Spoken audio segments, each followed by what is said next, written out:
Originaire de la côte ouest du continent nord-américain, le Douglas est progressivement devenu, sous l'impulsion du Fonds forestier national, l'une des toutes premières essences de reboisement du territoire national.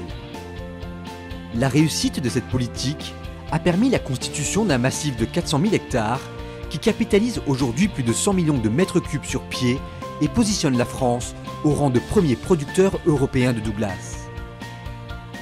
Les remarquables capacités d'adaptation de l'essence, associées aux propriétés technologiques du matériau, performance mécanique, durabilité naturelle, en font un excellent bois de construction.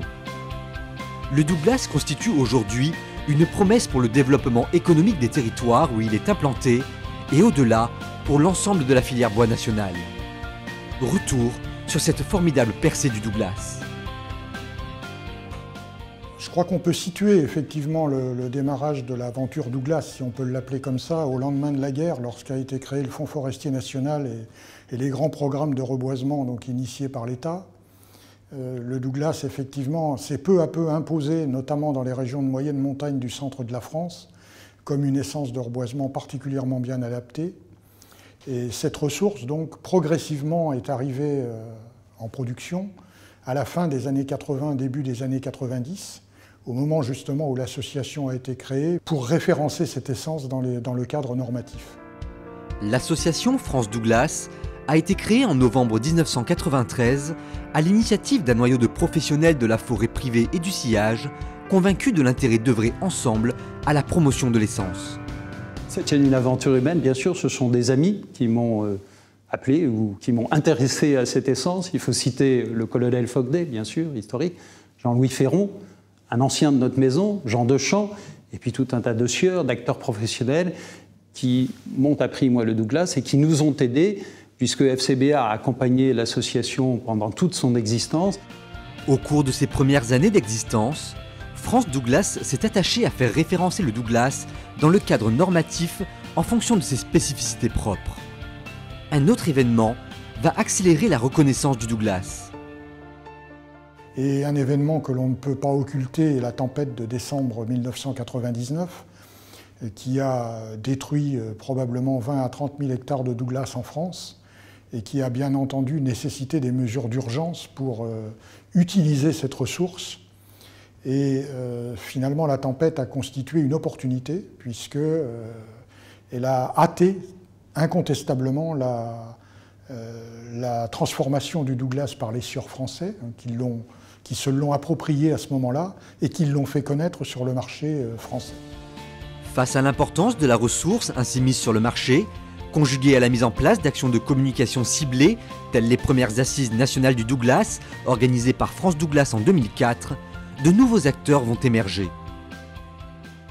L'élément déclencheur a été, pour le volume en tout cas, la tempête de 99-2000, puisqu'avant on produisait peu de Douglas, on avait déjà commencé. Et ça a été l'élément déclencheur dans le sens où des volumes importants sont venus sur le marché et qu'il a fallu utiliser et dont on a commencé à développer l'utilisation sur le marché français, mais surtout à l'exportation à l'époque.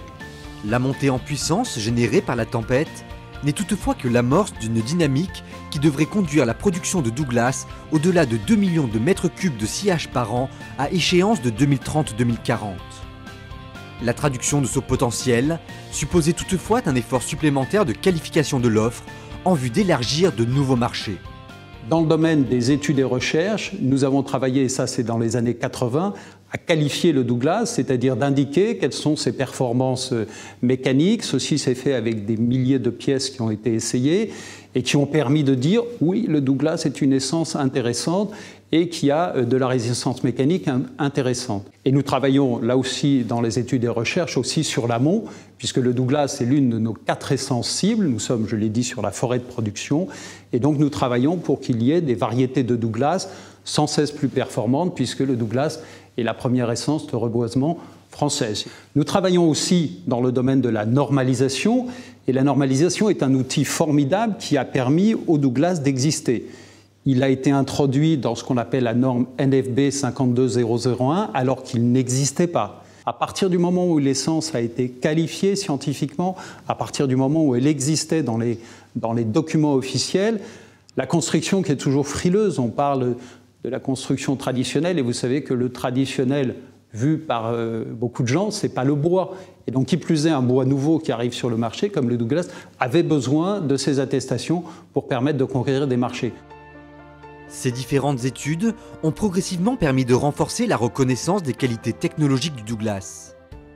Il a d'excellentes qualités, puisque aujourd'hui, sur le marché français, je pense que c'est le bois qui a les meilleures qualités, puisque c'est un bois excellent pour la structure, c'est un bois intéressant pour le bardage, et il est intéressant surtout parce qu'il a un cœur qui est naturellement durable, donc qui est souvent, qui peut être classe 3, et qui peut permettre de réaliser des aménagements dans des lieux très humides, en charpente, en construction et en aménagement extérieur. Le lamellé-collé en Douglas a de très très bonnes qualités, à condition qu'il soit choisi. Ici, c'est du cœur de Douglas. Mais aussi, il a une qualité esthétique que n'ont pas les bois du Nord, c'est-à-dire qu'il a une tonalité, une couleur qui est beaucoup plus intéressante. On a les mêmes capacités mécaniques qu'avec de l'épicéa du Nord, hein, avec le Douglas, mais avec une valeur ajoutée pour nous, c'est aussi que du point de vue de l'aspect, hein, sans même parler de provenance, de l'aspect, c'est un bois qui est beaucoup plus chaud, beaucoup plus agréable à voir. D'ailleurs, on le voit ici.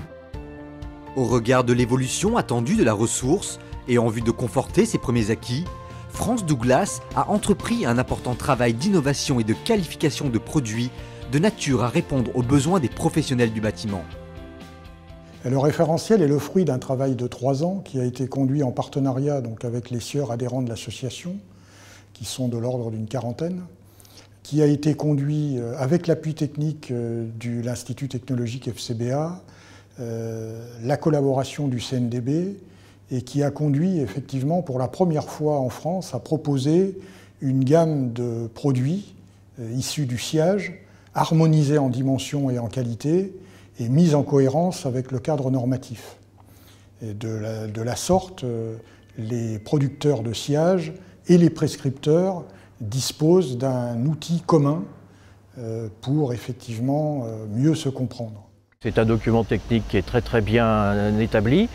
Et surtout, comme aujourd'hui on ne raisonne que par la certification, par les labels et choses comme ça, voilà, on va pouvoir se reposer sur un document technique, officiel, reconnu et donner toutes les garanties.